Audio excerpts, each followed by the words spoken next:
Добрый день, дорогие гости. Рада вас приветствовать в нашем зале. В этом году Национальная библиотека реализует проект. Проект называется «Десант русских писателей в Чувашии.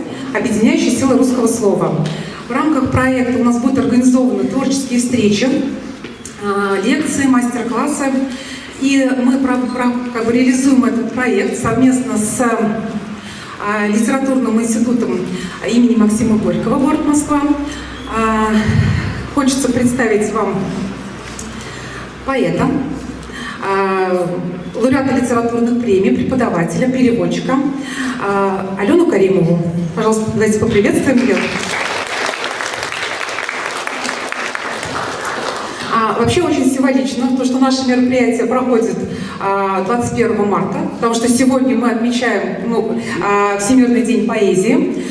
Поговорим сегодня о поэзии, да, с Аленой Каримовой и проведем такой мастер-класс. Пожалуйста, вам слово. Спасибо большое, Елена.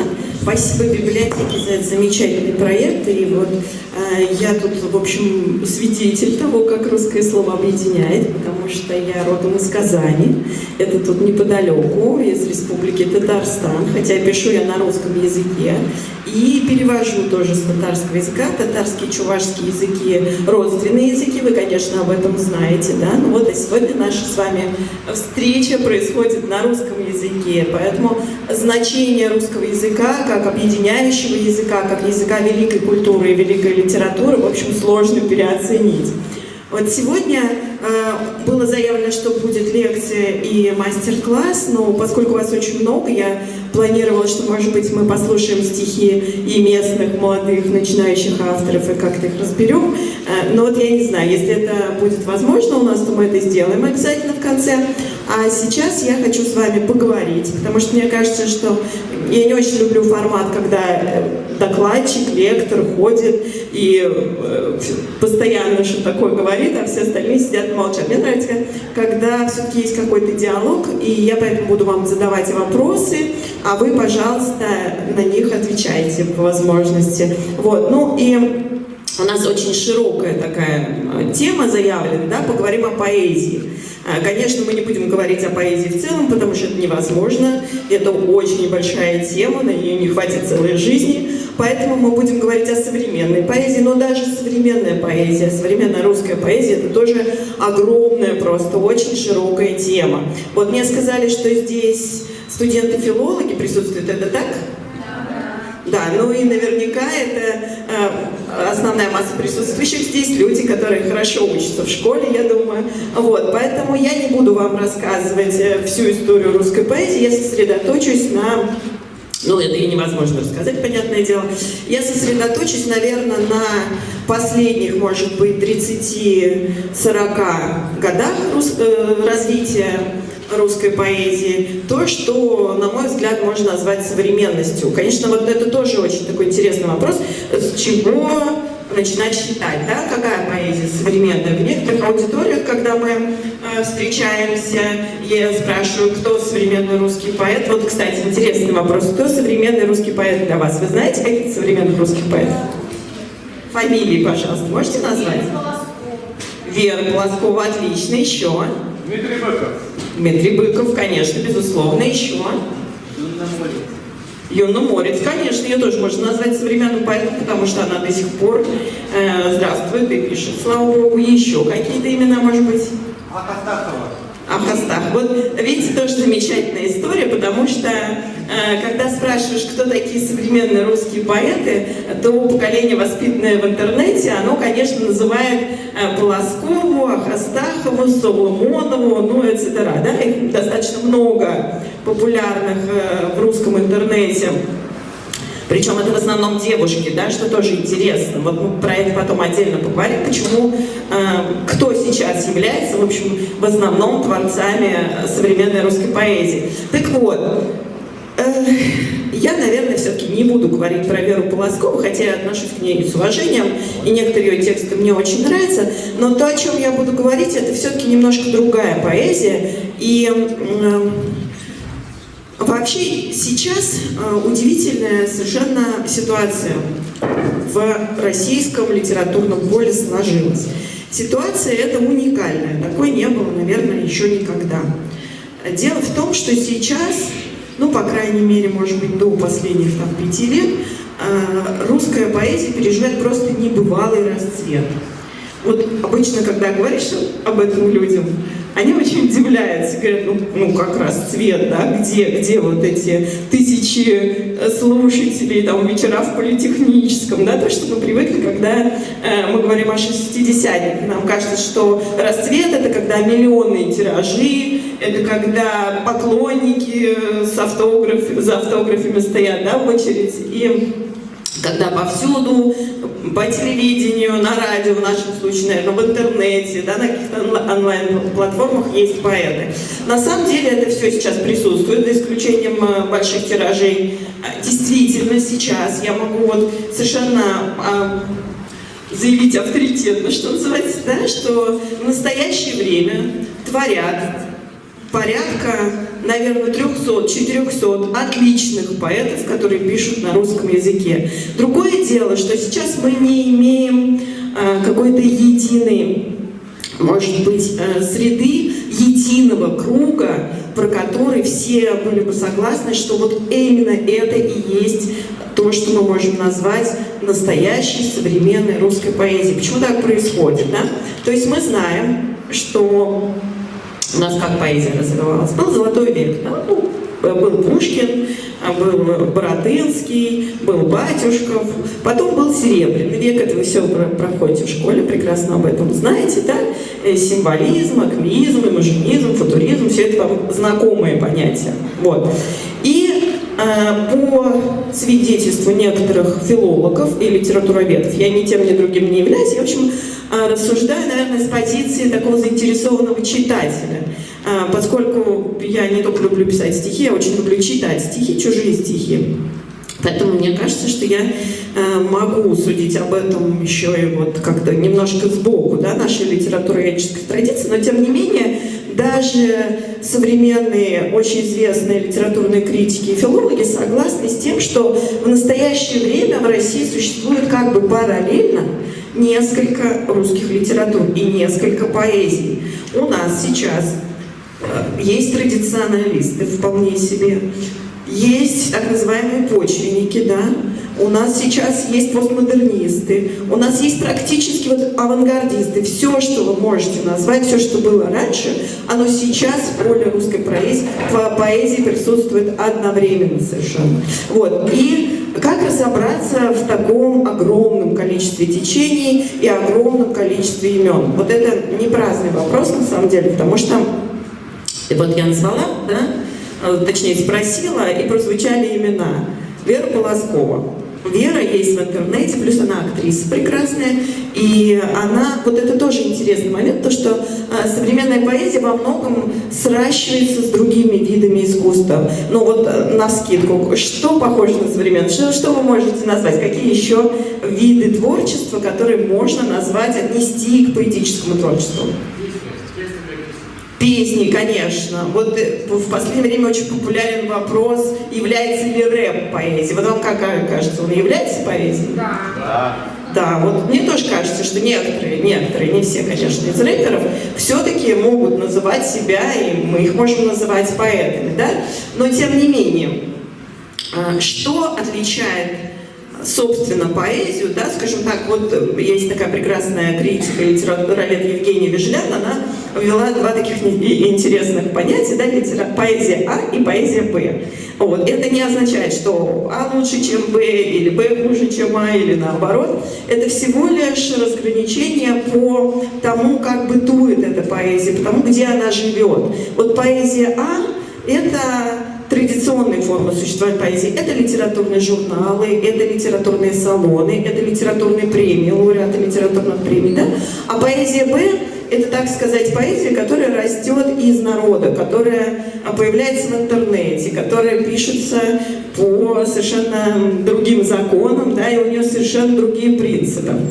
Так вот, я вслед за Евгенией буду говорить в основном о поэзии А, да? И вот, чтобы нам с вами разобраться, что это такое, откуда она взялась, эта поэзия А, и где мы ее можем почитать, существует некоторое количество институций, да? Я их уже, в принципе, назвала.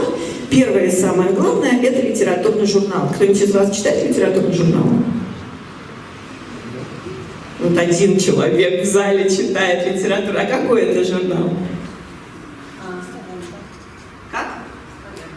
«Славянка». Прекрасно. А вот, например, такой журнал «Новый мир». Кто-нибудь слышал о нем? Ну, взрослые это слышали, я понимаю, да, вот из детей. Кто-нибудь когда-нибудь видел, как выглядит «Новый мир»? Обложку хотя бы? Нет, конечно. И журнал «Знамя» прекрасный, к сожалению, уже закрывшийся, но не менее прекрасный журнал «Октябрь», да? Вот были у нас журналы, которые сугубо печатали поэзию и о поэзии. Это, например, журнал «Орион». Знакомы? Вот «Орион», он тоже, к сожалению, уже закрылся, издавался, если мне не изменяет память, почти, ну, больше 20 лет точно, наверное, лет 30 он издавался. Но, к сожалению, веяния времени таковы, что бумажным журналом был именно бумажный, бумажным журналом сегодня трудно выжить. Но зато появился новый журнал, который тоже ориентирован на поэзию, называется он «Пироскав». Слышали про такой журнал? Вот то, что я вам сейчас называю, эти названия, вообще, если вас действительно интересует современная русская поэзия, лучше бы записать. Потому что практически все, что я называю, в сети существует, и это можно найти. А что касается толстых литературных журналов, то есть такой прекрасный ресурс, который называется «Журнальный зал». Слышали вы о таком ресурсе? Там, не знаю, есть ли там Верочка Полоскова, но там есть огромное количество современных поэтов, которые пишут не менее, может быть, завлекательно, а может быть, даже некоторые более завлекательно. Поэтому я вам этот ресурс очень рекомендую. К сожалению, он несколько лет назад переехал в другое место в интернете. Сейчас это Горки Медиа, да? Но если вы наберете в интернете любой из журналов, например, «Новый мир», который я уже называла, то вы попадете вот на Горки Медиа, на новую версию этого журнального мира и прочитаете современных авторов, которые там существуют. Значит, вот я принесла с собой антологию, называется она «Современная русская поэзия в зеркале литературных премий». Да? То есть вот еще одна институция, кроме журнала, это литературные премии. И вот когда возникла, она давно есть, и, к сожалению, это нерешаемая пока у нас проблема, ну или, к счастью, не знаю, тот вот расцвет, о котором я говорю, да, современной поэзии, все-таки как-то хочется систематизировать, хочется найти хоть какие-то в нем направления. Как их найти? Вот существует некоторое количество общественных премий, я подчеркиваю, общественных. Это значит не государственных, то есть не тех, которые даются конкретно за, ну там, я не знаю, за выслугу лет, да? Или конкретно за, вот есть премии, например, литературных журналов. Их может получить только тот поэт, который в этом журнале в определенный период времени был опубликован. Стало быть, там выборка достаточно узкая. Да? Есть премии региональные. Это, опять же, тут территориальный принцип уже работает. Да? Вот нас интересовали премии, которые во всей России существуют.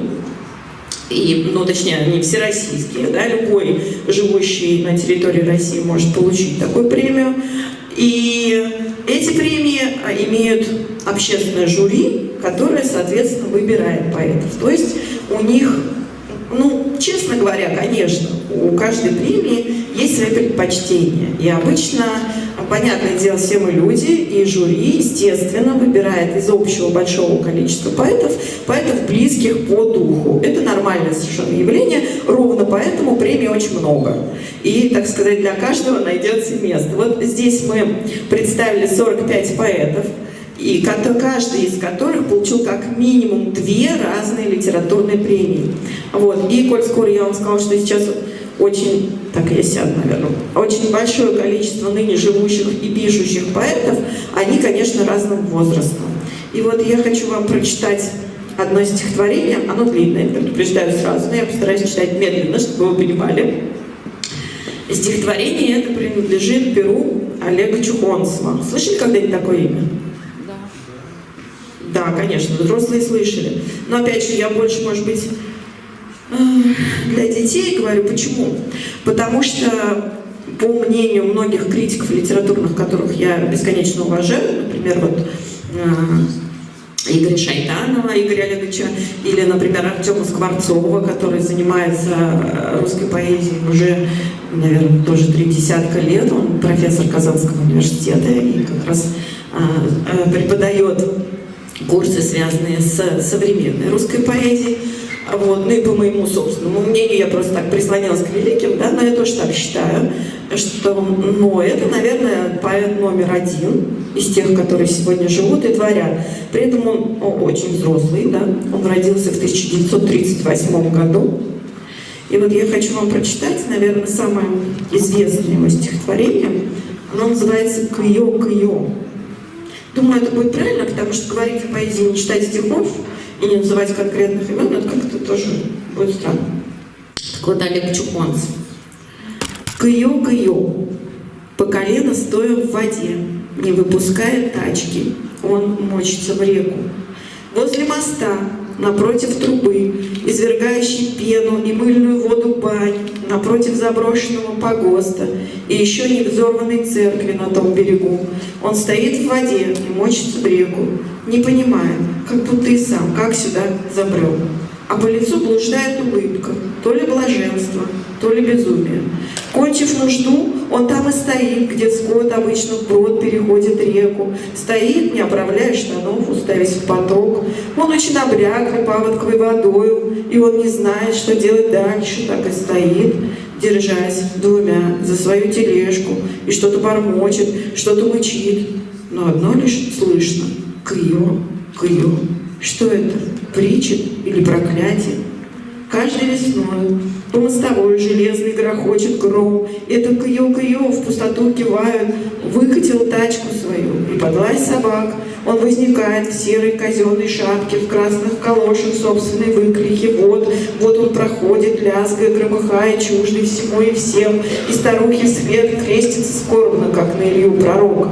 А мужики ворчат: проходи, проходи, дурак. Или в Андреева хочешь? И, дернув тачку, он исчезает в слепящем сумраке дня так же внезапно, как и пришел. Лишь рокот ходит с собачьим брехом то тут, то там, следуя по пятам. Зачем человек явился? Зачем, как судьбу толкает два колеса и в празднике плачет, и лихо с улыбкой терпит и радуется не к месту? Я видел сам, как он с оркестром рядом шел похоронам, и, обнажая десны беззубым ртом, весь ликовал, смеялся беззвучным смехом. Вот, мол, кыё, смотрите, кыё, кыё. Что с него взять? Пришел незнамо откуда и неизвестно где сгинет. Не отдавай меня в Андреева, говорила мать моя перед смертью, а у самой были такие глаза.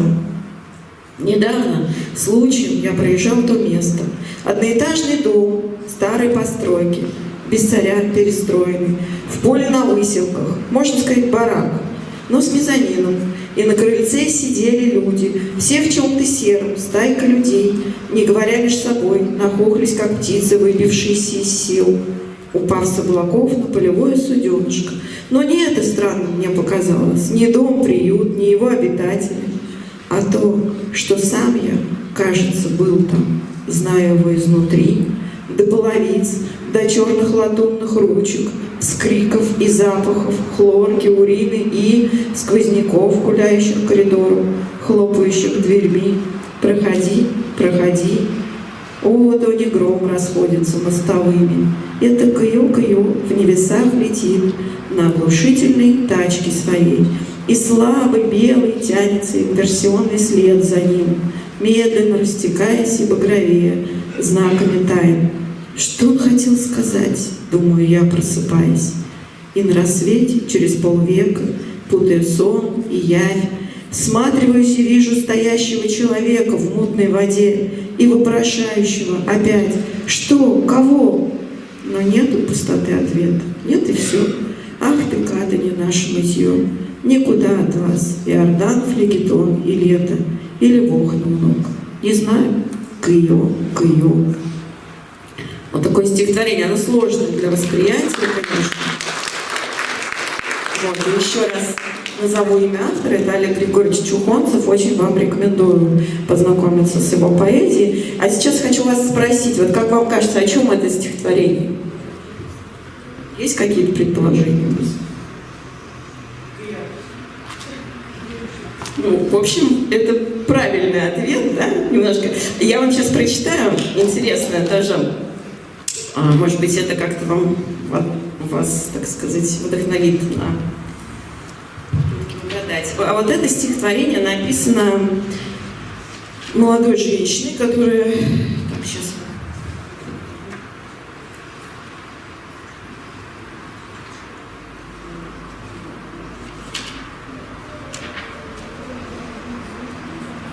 Ее зовут Анна Логвинова. Это одна из довольно известных современных поэтов. Да? Она, когда, по-моему, стала известна после того, как получила премию «Дебют». Вы знаете, да, про такую премию? Вот я говорила про премию. Была такая премия для молодых авторов. Она, сейчас ее, к сожалению, нет. Сейчас есть премия «Лицей», которая каким-то вот образом является, наверное, преемницей. И сначала она была для авторов до 25 лет, потом 35, а потом, к сожалению, исчезла. Так вот, Аня одна из самых ярких представителей поколения дебюта. И вот она написала такое стихотворение. «Здравствуйте, Олег Григорьевич. Кыё-кыё – это, скорее всего, ничего-ничего. А может быть, это даже халалия. Просто повтор услышанного чего-чего в ответ на просьбу глазами или мычанием. Но это не значит, наверное, что ответа нет. Это, наверное, просто такой привет, привет молчания». Вот. Это очень часто бывает, да? Вы, наверное, в школе проходили переклички между поэтами Серебряного века, Золотого века, и вот сейчас я уже не знаю, какого названия, нашего Бронзового или какого века, вот тоже, конечно, существуют подобные переклички. Вот. Как вам кажется все-таки, о чем это? О чем они перекликаются?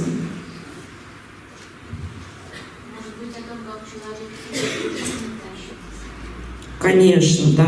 И вот кто такой этот удивительный Кыё-кыё? Вот что это за образ?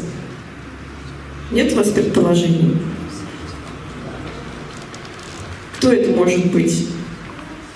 Там даже Олег Григорьевич дает нам подсказки, да? Он его то называет, откуда человек пришел. Да? Это каждый из нас на самом деле.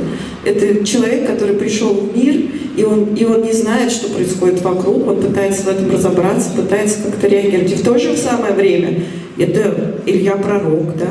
То есть вот он гремит своей тележкой, он летит в небе. Это очень сложный, очень многослойный образ. Это и автор, который вспоминает этого Кыё-кыё спустя 50 лет, проснувшись уже умудренным человеком. Да? Вот я очень хотела, я очень люблю это стихотворение. Почему я вам захотела прочитать? Потому что современная поэзия, она не такая, какая должна быть поэзия в таком, примитивном, что ли, в таком понимании, к которому мы все привыкли, да? Вот как вам кажется, какие стихи должны быть? Давайте начнем с этого. Есть у вас какое-то представление, что такое стихи? Какие они должны быть? Рифмованные, да. Есть такой, так сказать, подход к поэзии. Но ведь мы знаем, что существуют, тем не менее, верлибры, да? Там нет рифмы. Соответственно, это определение неполное. Еще какие-то есть предположения? Цепляющие, да, вот уже ближе, да? Вот. Но ведь цепляет нас и проза, и драматургия. Соответственно, почему это именно поэзия? Баланс содержания и формы. Баланс содержания и формы тоже прекрасное предположение. Но дело в том, что, опять же, практически, я даже не скажу произведение литературы, я скажу любое произведение искусства, оно так или иначе должно обладать балансом содержания и формы. Что поэзию делает поэзией? Образность, отлично, да, вот вспомним Аристотеля, который говорил, что метафора – признак таланта. То есть вот мы сейчас пришли к тому, что современная поэзия вот так вот открыл, прочитал, вот так вот к ней не подойдешь, да, она сложна. Вот, и как мы узнаем, что это все-таки поэзия? Как, вот что в ней есть? Да? слог, ритмика. Да, вот это важная история. Мы можем как бы обходиться без рифма, абсолютно точно, да, но мы не можем обходиться без вот этой внутренней гармонии, без ритма. Вот, и тут уже прозвучало тоже очень правильно, с моей точки зрения, определение, да, это какое-то, вот то, что цепляет, да, это все про это. Вот здесь, когда мы читаем стихи, неважно, современные, несовременные, у нас есть внутри какое-то представление о том, как это должно выглядеть. И вот мы читаем, и если происходит чудо узнавания, если мы видим в этом что-то, что есть и внутри нас тоже, то тогда складывается. Это для нас наш поэт, это наша поэзия. Другое дело, опять же, вот мне могут возразить совершенно резонно, что опять, почему появилось такое количество разнообразных течений современной поэзии? Потому что цепляет всех разное. Кого-то цепляет сложность, кого-то цепляет, наоборот, простота. Да? Ему не хочется разгадывать какие-то вот сложные образы, ему не хочется понимать эти какие-то аллюзии, ему не хочется понимать, куда его отсылают, да? Потому что современная поэзия еще очень, на мой взгляд, прям перегружена цитатами. И это тоже нормально, потому что, извините, за 3 с лишним века развития поэзии, понятное дело, что нам уже есть современных поэтов, есть с кем аукаться там дальше, да, до нас. И это тоже очень такое новое измерение, которое важное для развития поэзии. Но читателю это может быть неинтересно. Почему я должен там догадываться, кого ты там 200 лет назад или 150 лет назад, вот сейчас вот мне тут на кого ты мне даешь цитату чью или ссылку на кого, да? Вот это тоже интересный момент.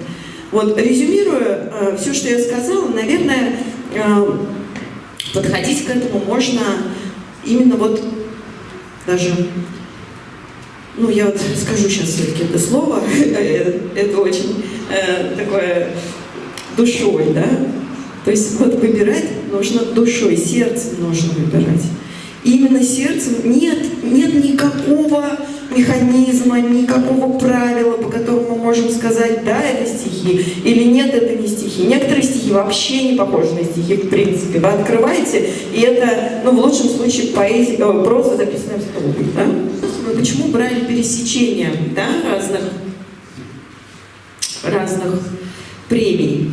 Потому что один так сказать, набор экспертов, он может и ошибиться.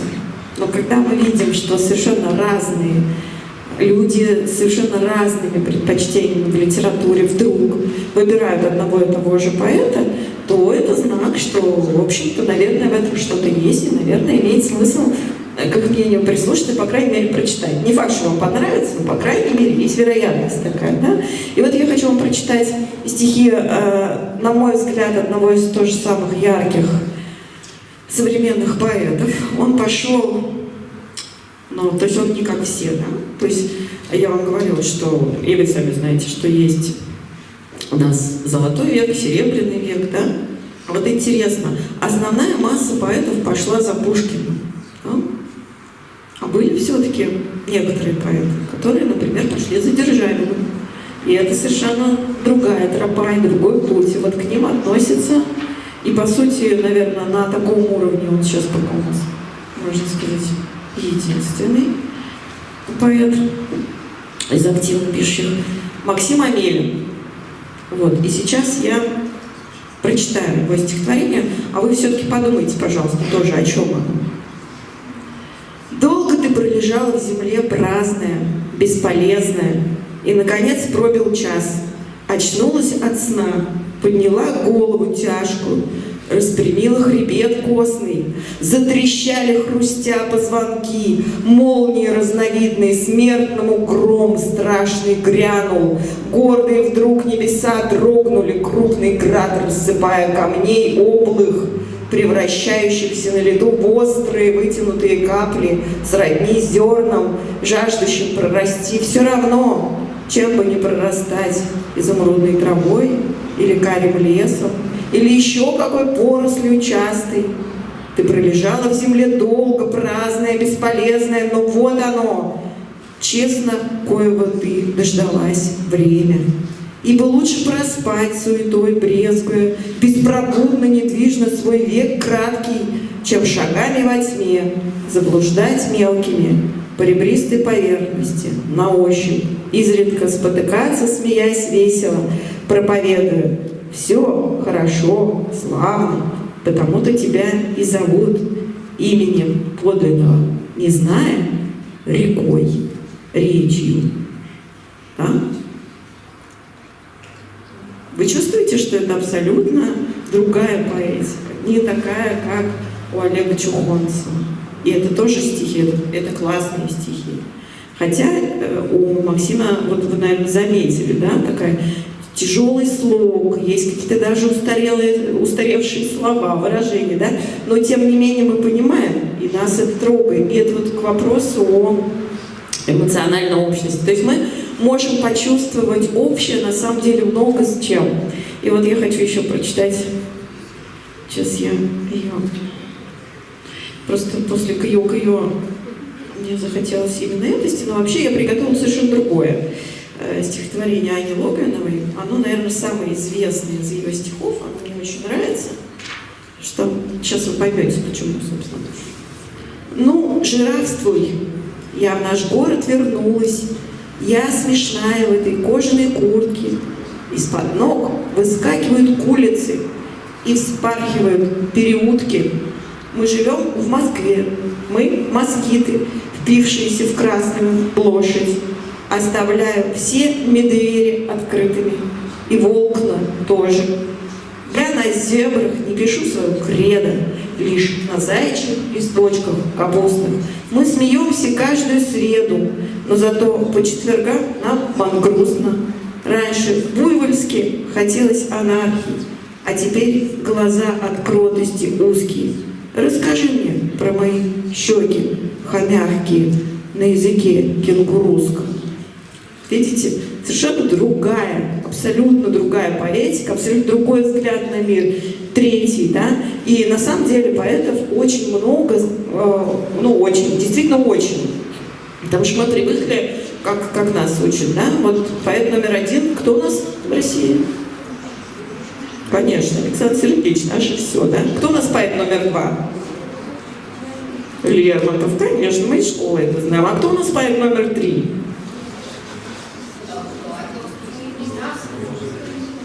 Ну вот уже, видите, вопрос возникает. Может, Некрасов, а может, не Некрасов, да? Вот кто у нас поэт номер 3? Непонятно. А 4-5 еще более непонятно, да? А возьмем Серебряный век, да? Вот этот вечный спор, да? Ахматова или Цветаева. Ну как можно выбрать? Невозможно. Ты можешь выбрать для себя, внутри себя. Но вообще говоря, и без той, и без другой непредставима русская поэзия. Поэтому вот сколько есть поэтов, действительно поэтов, настоящих поэтов, столько и поэтических миров. И вот хочу еще вам... Ничего, что я стихи читаю, мне кажется, что это правильно. Есть, было уже теперь, к сожалению, такое прекрасное сообщество. Оно выросло из так называемой непоцензурной поэзии, да? И называлось оно «Московское время». Вы когда-нибудь слышали такое название? Это несколько совершенно прекрасных поэтов. Сергей Гондлевский, Алексей Цветков, Сапровский, Кенжель, да? То вот, это вот этот круг поэтов. Они тоже немножко, как сказать, если я говорю, что это одна группа, это не значит, что они пишут все как один, да? Все друг на друга похожи. Они совершенно разные. Но тем не менее у них какое-то вот общее мировоззрение. И вот я хотела прочитать вам стихотворение Алексея Цветкова. Очень люблю этого поэта. Это очень, кстати, тоже интересная поэтическая судьба, потому что он писал и был довольно известен. Потом ему, к сожалению, пришлось эмигрировать. И он, наверное, боюсь наврать, но больше 20 лет точно, возможно, 30, не писал стихов вообще. Он сказал: все, я вот что я мог, что я хотел, я написал. А вдруг так получилось, что в конце 90-х, начале 2000-х он начал писать снова. И теперь в в современной русской поэзии существует два Алексея Цветкова. Это абсолютно разные поэты. У них нет, ну, понятно, что это один все-таки человек, да, что-то общее, наверное, есть, но как поэты это абсолютно разные две вселенные. И лично мне нравится больше первый Цветков, который писал молодым, но я знаю людей, которые очень ценят его второго, признавая, что молодой тоже был ничего, да, но второй лучше. Вот я вам сейчас прочитаю его стихотворение. Тоже, опять же, поскольку у нас идет разговор о поэзии, да, я выбрала стихи для сегодняшнего прочтения, которые так или иначе связаны с этой темой. Стихотворение такое. Природа слов тепла не лишена, в них наши тайны искрами повисли. Я все отдам за слово тишина, за слово жизнь в его прощальном смысле. В решетку типографского дождя заключены мы, пленники, линея. Чем прозвенишь, что скажешь, уходя, все выживет в фонемах каменея.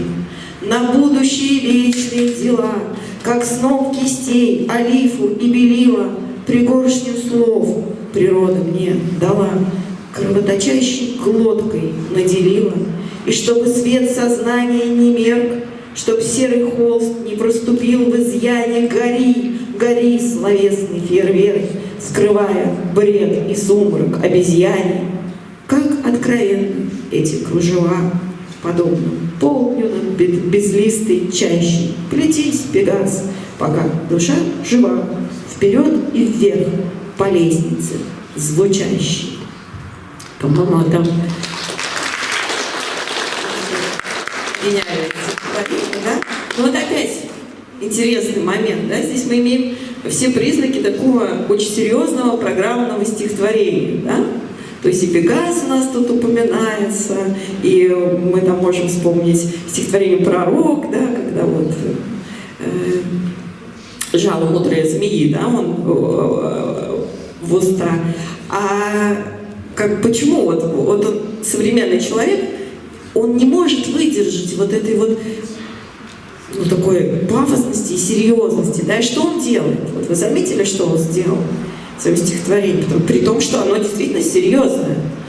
Он, например, пишет «Плетись, Пегас», да, и все. И у нас возникает к нему доверие, потому что он не встал на Катурны, он не начал пасти народы, он не стал нас, как некие трибуны, пророк, да, вот пытаться завоевать, а он вот с иронией, вот в наличии этой иронии, вот этой тонкой совершенно грани, которую хорошие современные поэты, подчеркиваю, все-таки в своем творчестве имеют, это очень важно. Это то, чем отличается современная поэзия от поэзии традиционной. И совершенно не удивительно, что, ну, вы знаете, существует такое понятие, как графомания, да? Знаете, кто такие графоманы? Ну вот по шепоту я понимаю, да. В зале, что вы знаете, кто это такие, да?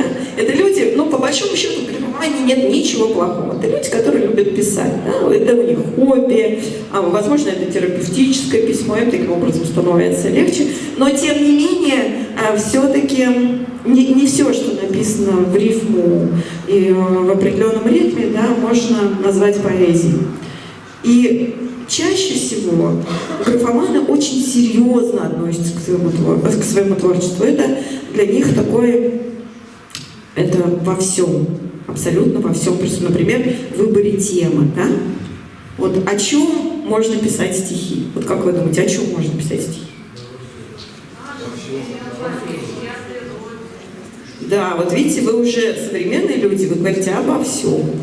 Вот. А еще некоторое время назад считалось, что стихи — это что-то такое очень возвышенное, и писать надо обязательно о чем-то, о судьбе, о любви, о трагедии, да, какой-то, которая произошла. И один из моих любимых, хотя и не таких известных поэтов 20 века, Марк Зарецкий, это мой учитель, это казанский такой поэт, говорил лишь о смерти и лишь о любви, говорю, остальное, поверьте, с этим связано. И действительно, действительно так. Есть какие-то очень важные вещи, которые в поэзии как бы имманентно присутствуют. Но это не значит, что нельзя через какие-то очень, может быть, мелкие детали, через какую-то частную, для нас важную, да, черту бытия, вот эти великие понятия, которые невозможно на самом деле. Ну, что такое любовь, да? Не знаю. Столько поколений людей, да еще никто не сформулировал это как-то так, что все сказали, ну да, вот любовь это. Нет, любовь для всех это нечто. И таких понятий некоторое количество у нас имеет. Что такое совесть? Вот сможете сказать, что это такое? Я не смогу. То есть я понимаю, что это какой-то моральный закон внутри меня, да, который мне говорит вот так поступать хорошо. Так. Но тем не менее, я даже не могу сказать, что такое хорошо и что такое плохо. Вот нас учили, да, в детстве мы читали эти стихи. Вот поэт мог, так сказать, в определенном... И опять же, если вы серьезно, то есть внимательно, не то слово употребил, не серьезно, внимательно. Если вы внимательно прочтете, то вы увидите, что это тоже игра, да? Прочитала одного представителя московского времени, сейчас хочу прочитать еще стихотворение одного прекрасного поэта, его зовут Сергей Кондлевский, он, слава богу, ныне живущий поэт, его тоже, что называется, время.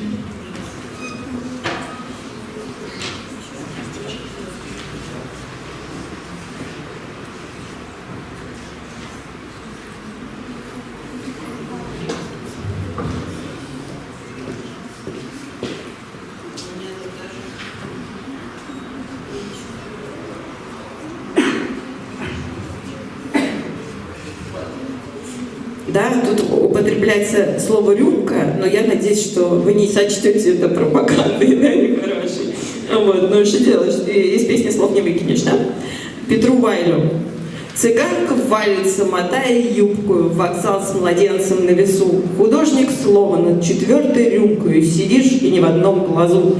Еще нагляднее от пойла жгучего все художества твои. Бери за образец коллегу Тютчева, молчи, короче, и таи. Косясь на выпивку, чистит пророчица, но не содержит эта речь и малые новости, какой захочется купе курящее развлечь.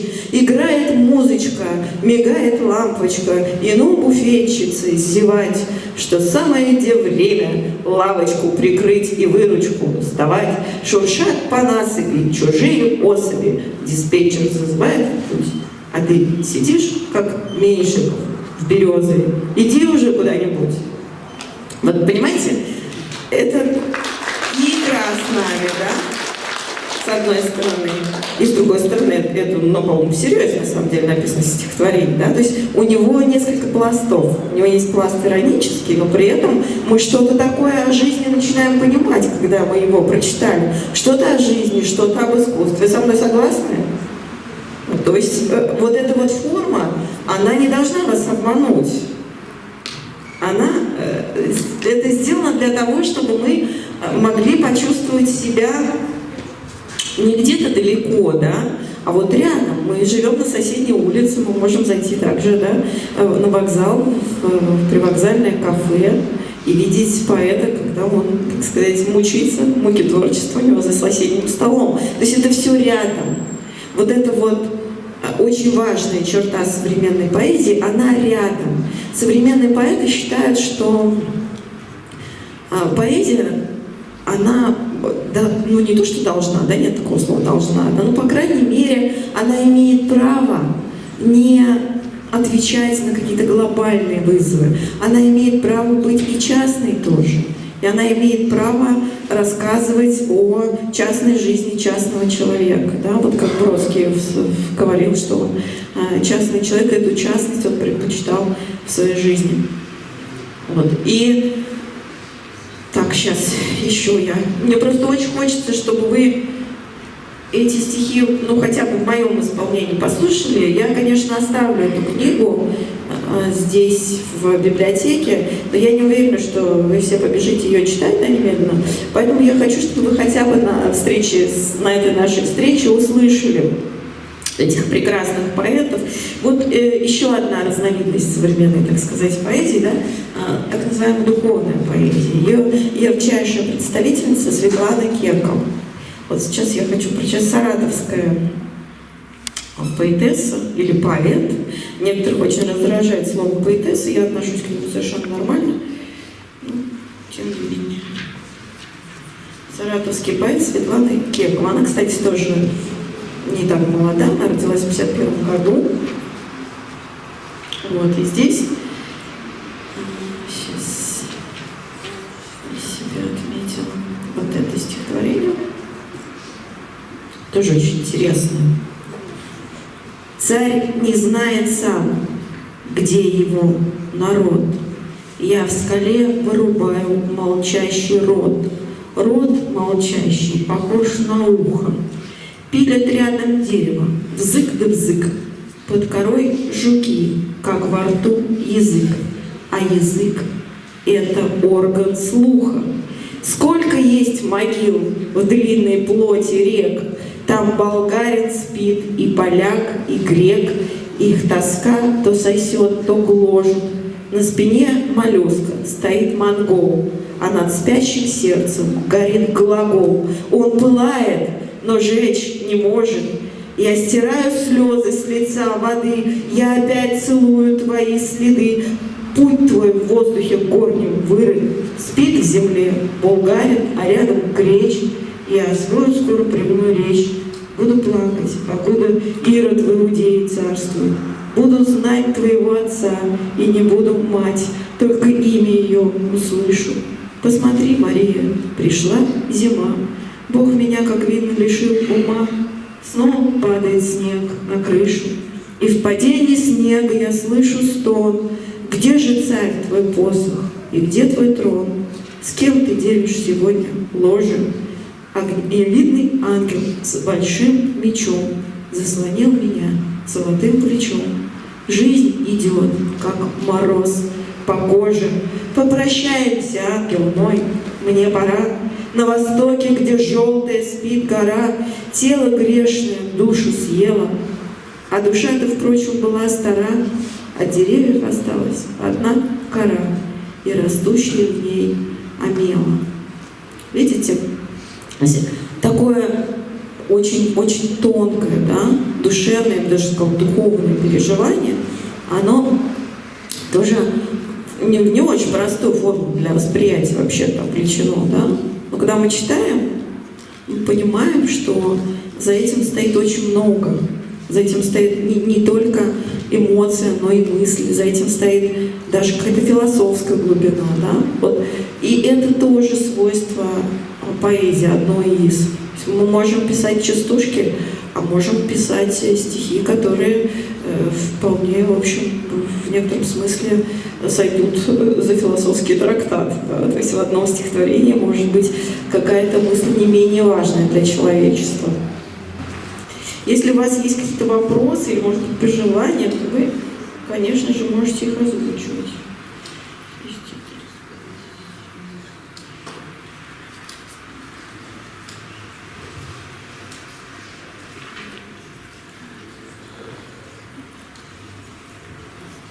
Немножко метафизическое. Во сне, как в губчатом металле, насыщенном парами льда, душа скитается местами, оставленными навсегда. Как водится, журчит водица, и палестинский лист шуршит, не сбудется, так пригодится, и завершится, и простит. Грядущим тлением не тронут о двух руках, о трех горбах, легко забрасывает в омут мережу пасмурный рыбак, охоч до живности безрукой, хрустально-глазый и грехом не пораженный, старой щукой трепещет в воздухе сухом его добыча. Твари нищие, читай земной, да и морской, есть время покидать жилище, речное исходить тоской, прощай, шепчу, желание славы, жужжание веретена. Ах, рыбоньки мои, куда вы? Алеют звезды, ночь нежна. Вот, по-моему, тоже прекрасное стихотворение. Прошу прощения, Я прочитала стихотворение Кенжеева, а то сейчас припишу чужое стихотворение не тому автору. А у меня тоже Кенжеев, конечно, это тоже московское время, я его тоже собиралась читать. А вот Кибиру, у него есть замечательное стихотворение, оно, правда, очень длинное, я его читать сейчас не буду, просто вам расскажу. Стихотворение про мандарины. Пожалуйста, найдите его в интернете и прочитайте, потому что оно совершенно чудесное, и в нем вот эта удивительная картина детства, про то, как мальчик болел, и папа оставил ему, и его нет, к сожалению, в этой книжке, а так я его не вспомню, оно очень длинное, и папа оставил ему мандарины и попросил, чтобы он брату тоже оставил, да, и ушел на службу. Мальчик болел, у него была температура, и вот это вот, он написал его, будучи взрослым человеком. Но вот это ощущение, когда ты лежишь в полубреду, и вот эти холодные мандарины, которые пахнут, у которых такая кожура, она настолько живое и настолько... Даже вот в нем есть тактильность какая-то в нем присутствует. Вот, по-моему, это тоже очень важно и для современной, и для несовременной, и для какой угодно поэзии, да, когда в ней присутствуют детали. Я это, в общем, сейчас говорю больше даже для тех, кто сам пытается что-то писать, да, потому что вот все эти разговоры, они еще и, ну, как невозможно сочинять музыку, да, не зная, что до тебя сочинили. Невозможно, я не знаю, сейчас вот, ну, серьезно так вот начать что-то делать, да, и в науке, например, да, как ты можешь начать развивать науку, если ты не знаешь всего пути, который наука прошла до тебя. Абсолютно то же самое в поэзии. Нет, ты можешь, конечно, да, просто это никому не будет важно и никому не будет интересно.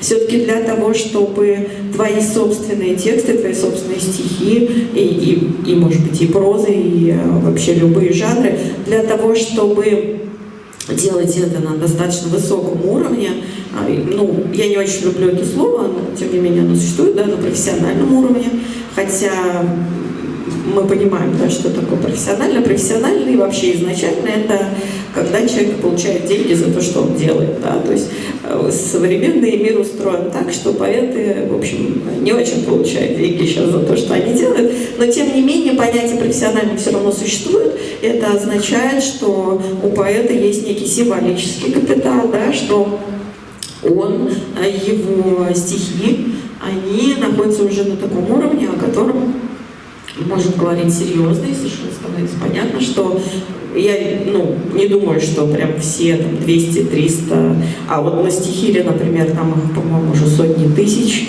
современных поэтов, да, и я совершенно не считаю, что все они останутся в истории литературы, в истории русской поэзии, но тем не менее, некоторое количество существующих сейчас поэтов абсолютно точно останется, и в том числе, я надеюсь, те, стихи которых я сегодня читала.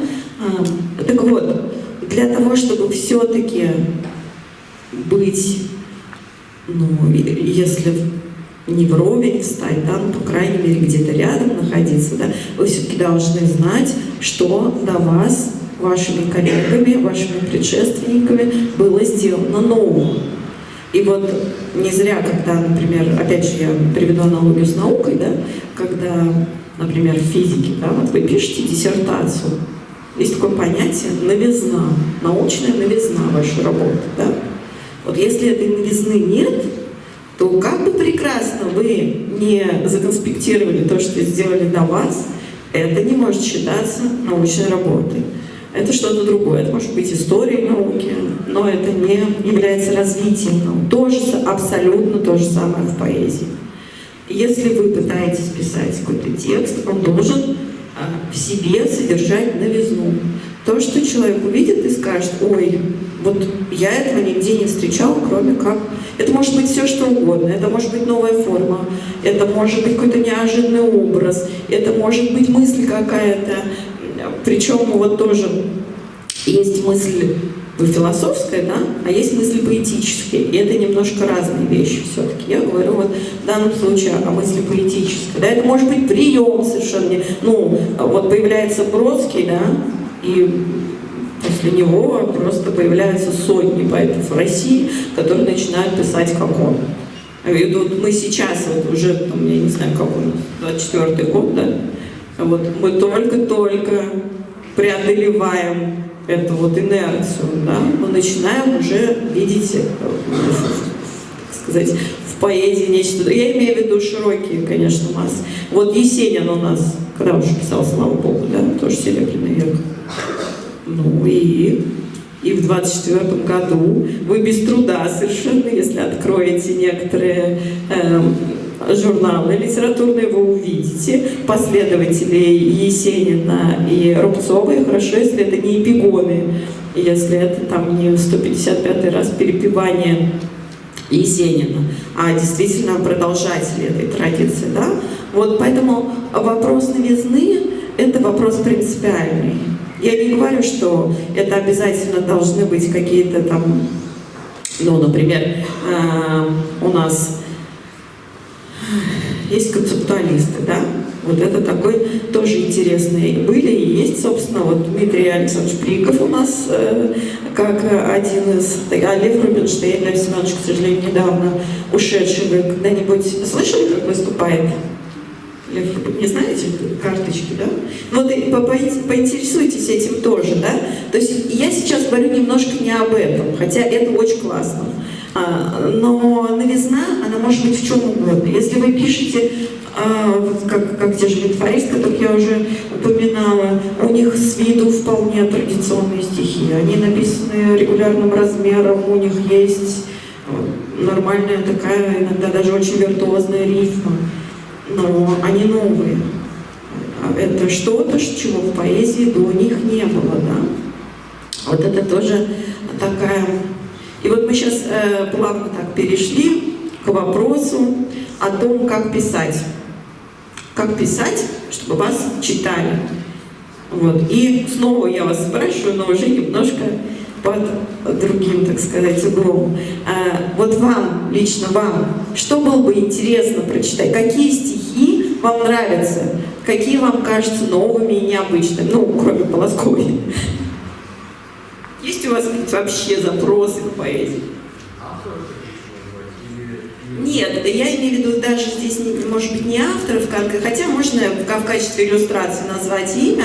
Я имею в виду, какой должна быть поэзия, чтобы она была современному миру интересна, современному читателю, который...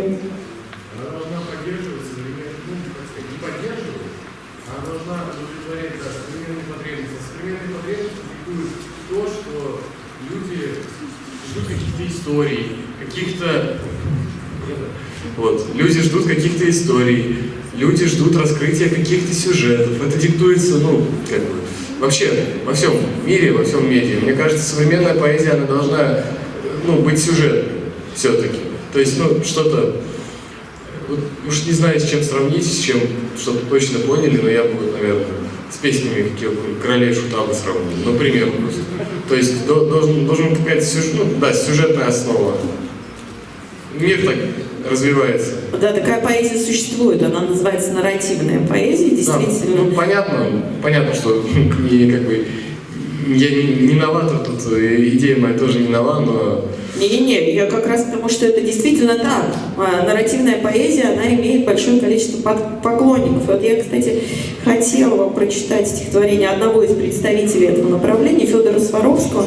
Есть совершенно прекрасное стихотворение. Сейчас, если я его найду, я его вам прочитаю.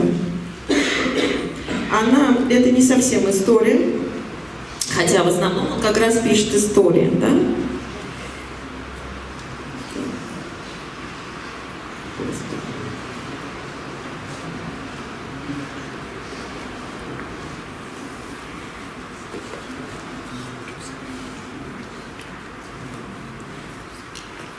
Ну ладно, не могу найти. Вот, ну вот имейте в виду, что есть у него такое, с моей точки зрения, абсолютный шедевр про девчонок, про девочек, девушек, женщин, старушек и так далее. Вот. А сейчас я прочитаю тоже стихотворение Федора Сваровского, называется «Суп – это счастье». Настя бросила Макса. Перед тем ему говорила: «Ты, Максим, тупая, бессмысленная горилла, ты не мужчина. 2 года, как у тебя во дворе ржавеет дорогостоящая машина. только и знаешь, таскаешь продукты из магазина, только готовишь, валяешься с пультом на протертом диване в пятницу вечером, всегда торчишь у этого жуткого Вани. Максим, пойдем, твоя пассивность для меня как бы источник какого-то древнего отупения, инфернального какого-то зла. Я не могу так больше. В результате ушла. Максим обезумел. Ходит то к кровину, то к священнику, то к гадалке, бросил работу, пьет настойку боярышника, даже соседям снизу его уже даже жалко становится. Он все молится, все проклинает, ходит день за днем без цели, везде гуляет, как бы чего-то ищет, а адрес нового ее не знает.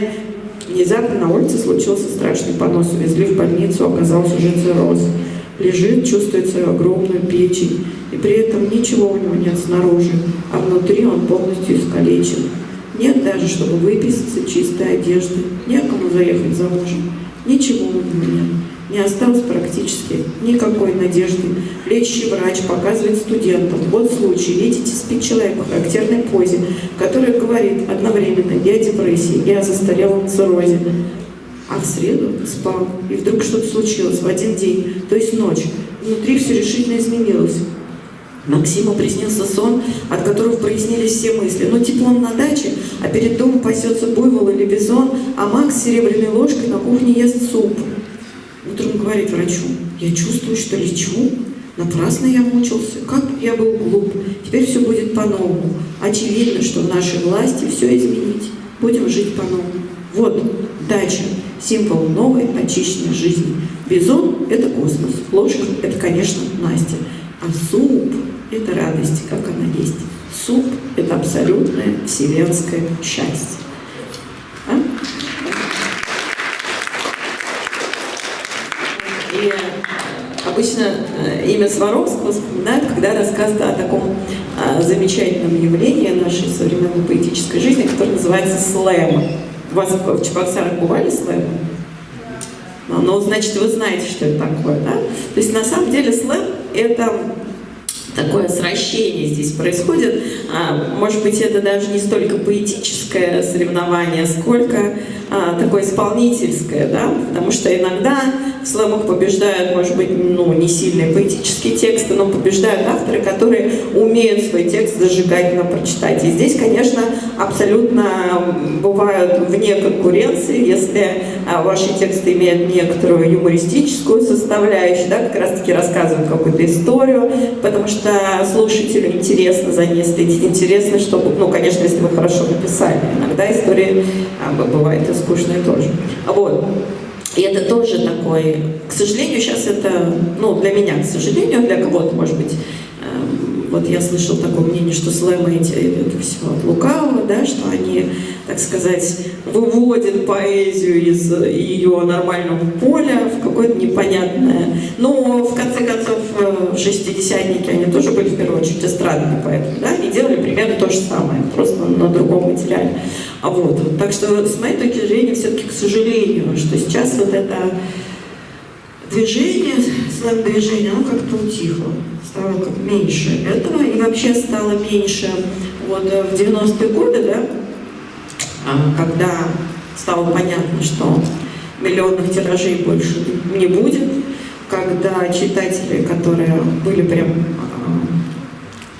постоянными интересантами, так скажем, да, новых журналов и новых написанных стихов куда-то делись, они отправились выживать, они начали заниматься какими-то своими другими жизненными делами, да, а поэты, они как бы остались не то что не востребованы, да, они остались сами по себе. И вот было такое очень интересное время, отчасти оно и сейчас продолжается, но уже в другой форме, когда поэты собирались в литературных кафе, были такие литературные салоны, да, это было достаточно такое закрытое сообщество, там поэты читали стихи друг другу.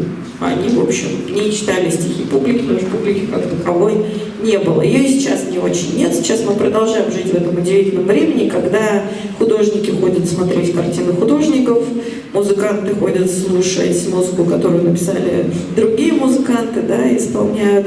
И вот этой вот какой-то общей среды, именно творческой, ее все меньше и меньше, к сожалению, сейчас в нашей жизни, вот с моей точки зрения, это ужасно неправильно, потому что, ну, я не могу себе представить поэта, который не интересуется живописью, который не любит живопись, ну просто потому что поэзия — это в первую очередь умение видеть, да, во всех смыслах этого слова. Или там, кто не любит музыку, потому что поэзия — это и музыка тоже, это тот жанр, который в себе вот это все соединяет. И очень странно, что представители творческих, так сказать, профессий, скажем, официальным языком, они как-то обособились. И считается совершенно нормальным, что, ну, художники знают своих других художников, да, поэты знают своих друзей, а больше никого не знают. Это, по-моему, совершенно ужасная ситуация, которую надо как-то нам всем вместе исправлять. И все-таки интересоваться творчеством наших современников, неважно в какой области это происходит. Так, у нас еще есть прям буквально 10 минут. И я предлагаю вам все-таки, может быть, у вас появились какие-то вопросы. Да. 3 вопроса в одном. Хорошо. Говорит. Первое. Есть ли ваши произведения в этом сборнике? Можно ли прочитать? И к какому учению вы себя относитесь?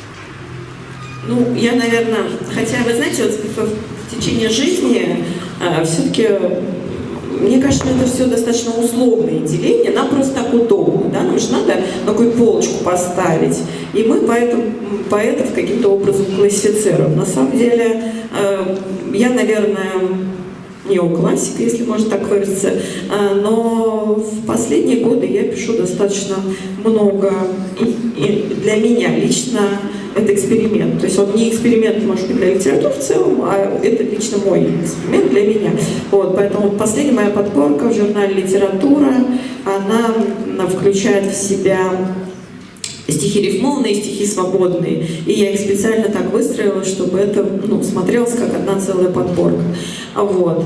В этом сборнике нет моих стихотворений. Ну, к сожалению или к счастью, уж не знаю, я не получала литературных премий федерального уровня, и сразу 2 к ряду, да? Вот. И там нет, я уже говорила, что там нет достаточно большого количества поэтов, которых я очень люблю и которых хотелось бы, чтобы люди читали. Опять же, это просто издержки способа, каким образом мы собирали, да? Но есть много достаточно таких интересных проектов. Вот, например, был проект Дмитрия Бака, вы знаете его, да, прекрасный поэт, критик литературовед и директор Гослитмузея в Москве.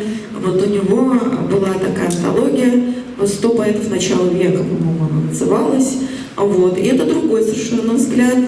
Там нет некоторого количества любимых мной поэтов, и есть не очень любимые мной поэты, да? Но это очень квалифицированный, профессиональный взгляд. И вот мне кажется, что общая картина, она как-то может вырисоваться только если собирать, ну вот, если действительно ты хочешь ориентироваться в современной поэзии, то ты не можешь, у вас, вот я заметила, тут замечательный совершенно есть стеллаж с поэтической серии журнала «Воздух», да?